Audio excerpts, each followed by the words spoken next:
ہمیں دلیری ملتی ہے، قوت ملتی ہے، ہم پھر دلیری کے ساتھ خدا کے کلام کو بیان کرتے ہیں، خدا کے کلام کو سناتے ہیں۔ ہم اکثر کہتے ہیں چوری کرنے والا، حرام کار، زناکار خدا کی بادشاہی میں داخل نہیں ہو سکتے، لیکن مکاشفہ کی کتاب میں یہ بھی لکھا ہے کہ بزدل خدا کی بادشاہی کے وارث نہ ہوں گے۔ تو بزدل کون ہے؟ جو خدا کا نام لینے سے گھبراتے ہیں، جو خدا کا نام لینے سے ڈرتے ہیں۔ بے شک ہم جب کسی بھائی کو یا بہن کو کہتے ہیں نا دعا کریں، وہ کہتی نہیں میں نے نہیں کرنی، ڈرتی ہے، وہ بزدل ہے، ڈرتے ہیں، بزدل ہیں۔ خدا کا روح ہمیں دلیری دیتا ہے، اور ہم لاکھوں ہزاروں لوگوں میں بھی خداوند یسوع مسیح کا نام لینے سے نہیں شرماتے۔ اور یسوع مسیح نے کہا ہے جو میرا نام لینے سے شرمائے گا، جب میں اپنے جلال میں آؤں گا تو اس سے بھی شرماؤں گا، میں بھی شرماؤں گا کہ میں اسے جانتا نہیں ہوں۔ اس لیے خدا ہمیں اپنی مرضی ہم تک پہنچاتا ہے جب خدا کلام کرتا ہے۔ تو بائبل مقدس میں لکھا ہے، آج جو ہم نے حوالہ پڑھا ہے یعقوب رسول کا خط، اس کے دوسرے باب میں، کہ بغیر اعمال کے ایمان مردہ ہے، بغیر اعمال کے ایمان مردہ ہے۔ ایمان کیا ہے؟ ایمان کیا ہے؟ یہ تو ایمان کی تعریف ہے۔ میں تھوڑا سا اسے ڈیفرنٹ کر دیتا ہوں۔ میں یہ کہتا ہوں یہ بھائی شہزاد ہے، یہ طبلہ اچھا بجاتا ہے، یہ کانگو اچھی، یہ تو اس کی تعریف ہو رہی۔ اب بھائی شہزاد ہے کیا؟ میری بات سمجھ رہے ہیں آپ؟ کہ ایمان اندیکھی چیزوں کا ثبوت ہے، لیکن ایمان کیا ہے؟ ایمان ہے یسوع مسیح، کانوں سے سننا، زبان سے اقرار دل سے قبول کرنا اور زبان سے اقرار کرنا، یہ ایمان ہے۔ اور ایمان کی تعریف یہ ہے اندیکھی چیزوں کا ثبوت اور امید کی ہوئی چیزوں کا۔ ہم پڑھ لیتے ہیں عبرانیوں کے خط 11 باب۔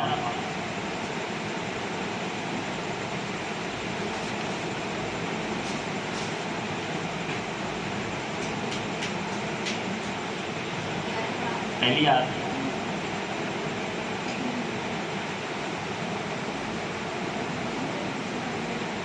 پڑھیں۔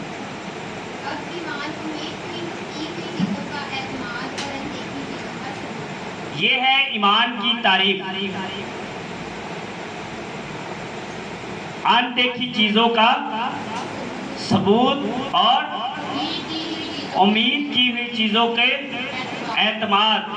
جب ہم امید کر لیتے ہیں، ہمیں اعتماد ہوتا ہے کہ ہمیں مل جائے گا، اور جو چیز نہیں ہے وہ ہے۔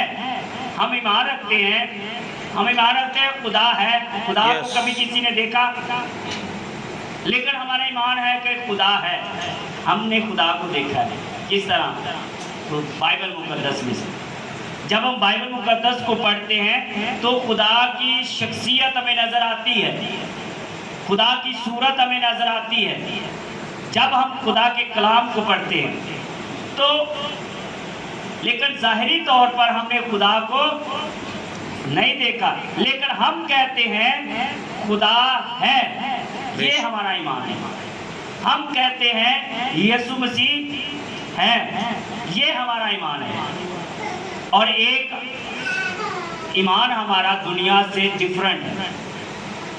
سبھی ایمان رکھتے ہیں خدا ہے، فرشتے ہیں، ابلیس بھی اس بات پر ایمان رکھتا ہے خدا ہے، فرشتے ہیں، غیر قومیں بھی اس بات پر ایمان رکھتی ہیں، لیکن غیر قوموں میں اور ہم میں فرق کیا ہے؟ ہمارے ایمان میں اور غیر قوموں کے ایمان میں کیا فرق ہے؟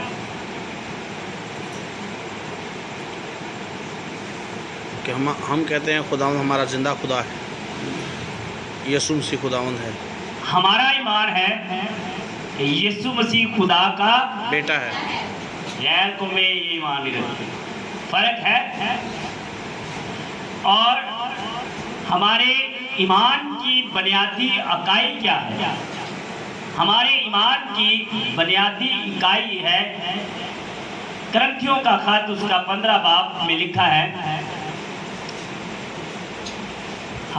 لکھا ہے کہ یسوع مسیح کتاب مقدس کے مطابق ہمارے گناہوں کے لیے ہوا، دفن ہوا اور پھر کتاب مقدس کے مطابق مردوں میں سے جی اٹھا اور پھر ہمیں لینے کے لیے۔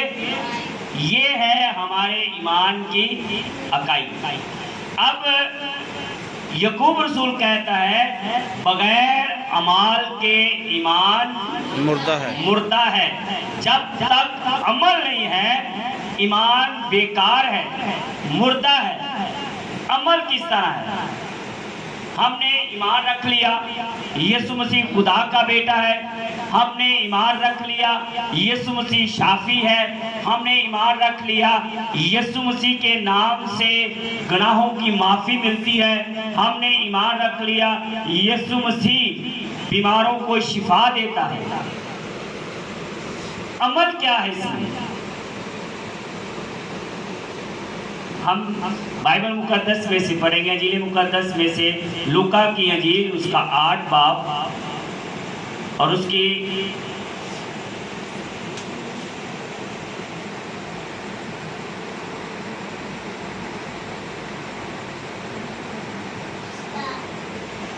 ہے 40۔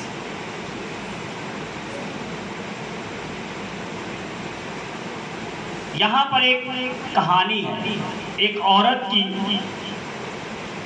جسے ایک ایسا مرض لگا ہے جو کافی عرصے سے ہے، 12 برس سے اسے ایسا مرض لگا ہے اور اس مرض کے باعث وہ کبڑی ہو چکی ہے، اتنی کمزور ہو چکی ہے کہ وہ چل پھر نہیں سکتی۔ اور یہ عورت کوئی غریب عورت نہیں ہے، بہت امیر ہے، اور لکھا ہے اس نے اپنا سارا پیسہ طبیبوں میں ڈاکٹروں پر خرچ کیا لیکن اسے بیماری سے شفا نہیں ملی۔ اب اس نے سنا کہ ایک شخص ہے جس کا نام یسوع ناصری ہے، وہ بیماروں کو شفا دیتا ہے، کوڑیوں کو پاک صاف کرتا ہے، لنگڑوں کو چلاتا ہے، اندھوں کو آنکھیں دیتا ہے، مردوں کو زندہ کرتا ہے۔ اس نے اپنے دل میں ایک بات ٹھان لی کہ میں بھی اس شخص کے پاس جاؤں گی اور میں بھی جا کر اپنی بیماری کا علاج کرواؤں گی، اس سے شفا حاصل کروں گی۔ اب وہ ڈرتی تھی، کس بات سے ڈرتی تھی؟ اپنی ندامت کے سبب سے وہ ڈرتی تھی، کیونکہ وہ عورت ہے اور ایسی بیماری ہے کہ وہ کسی کے سامنے، کسی مرد کے سامنے بتا نہیں سکتی۔ اور اس نے کہا کہ یہ شخص جو یسوع ناصری ہے یہ تو کہتا ہے بتا بیٹا میں تیرے لیے کیا کروں۔ اگر وہ یہرو کے راہ پر جا رہا ہے تو وہاں پر اندھا بیٹھا ہے، بھیک مانگ رہا ہے، تو وہ کہتا ہے ابن داؤد مجھ پر رحم کر۔ تو اس نے کہا بتا میں تیرے لیے کیا کروں۔ تو اس نے کہا میں بینا ہو جاؤں۔ کیا کہا؟ میں بینا ہو جاؤں۔ تو اس نے کہا یہ شخص تو جو ہے یسوع ناصری جو ہے یہ تو پوچھتا ہے کہ میں کیا کروں تو بتا۔ تو میں تو کسی کے سامنے بتا نہیں سکتی کیونکہ مجھے شرم آتی ہے کہ ایسی بیماری لگی ہے جو مرد کے سامنے میں بیان نہیں کر سکتی۔ تو اس نے کہا کیا؟ اس نے اپنے دل میں یہ بات ٹھان لی کہ میں اس کی پیشاب کو چھو لوں گی تو شفا پا جاؤں گی۔ اب یسوع مسیح جب چلتے ہیں تو بھیڑ اس کے ساتھ چلتی ہے۔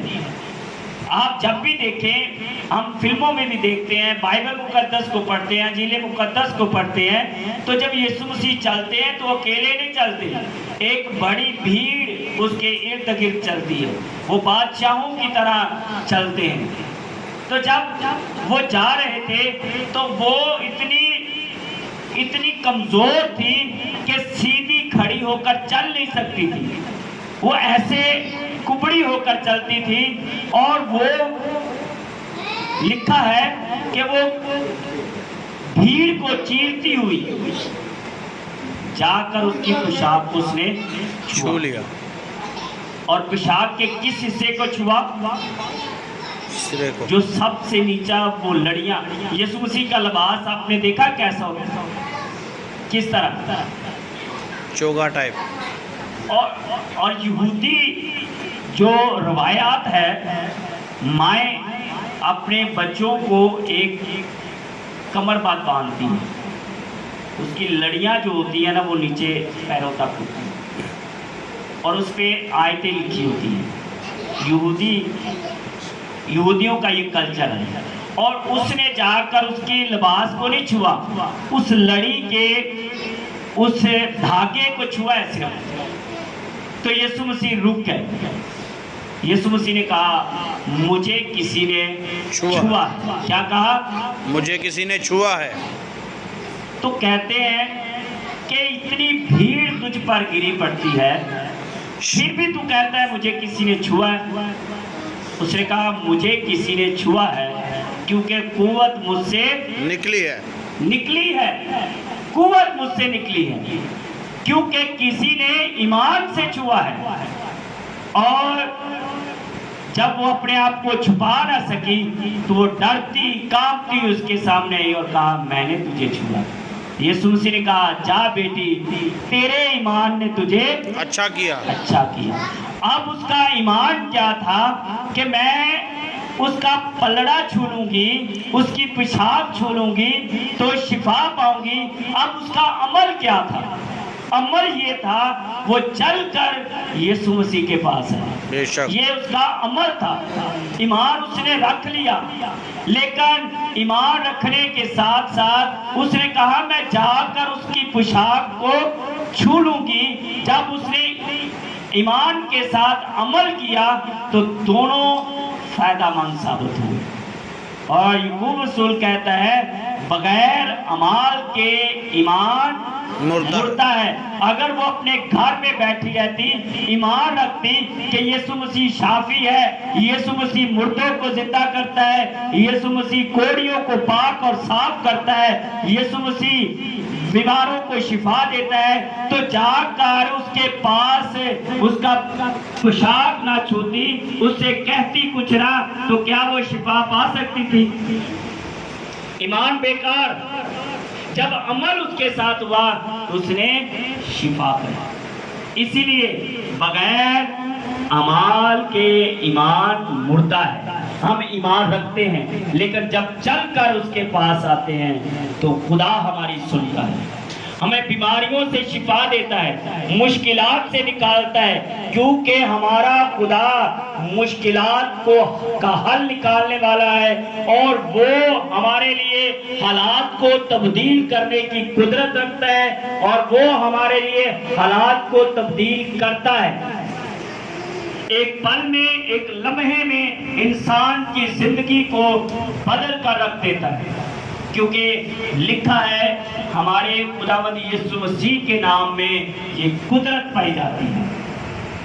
تو جب تک ہم اس کے پاس نہیں آتے، اس کے گھر میں نہیں آتے، گھر میں بیٹھ کر جتنا مرضی ہم ایمان رکھے کہ ہمارا خداوند یسوع مسیح پر ایمان ہے، ہمارا خدا باپ پر ایمان ہے، ہمارا روح القدس پر ایمان ہے، لیکن جب تک ہم عمل نہیں کریں گے تو اب تک ایمان ہے ہمارا، لیکن ہم عمل کر کے خدا کے اس کے گھر کی طرف لگی رہتی ہے۔